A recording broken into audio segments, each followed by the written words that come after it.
मिथिलासुर के माध्यम से हम कंचन झा अपने सब लोग के प्रणाम करे छी और आई एक अपने सबके विषहारा के गीत गाबि के सुना रहल छी।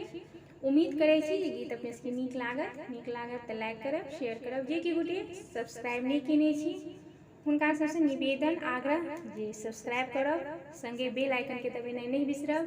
तो सुनी गीत। साओन मास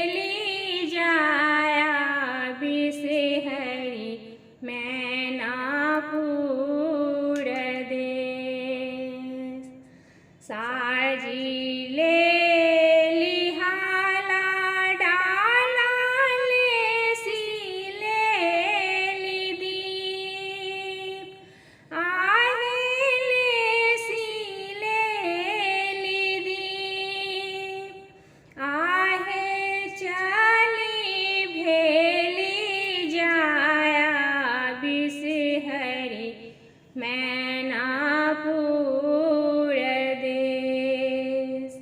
एक कोस गेली बिसहरी दुई कोस गेल आहे तेसर कोस जाया बिसहरी मैनापुर देश आहे तेसर कोस जाया बिसहरी मैं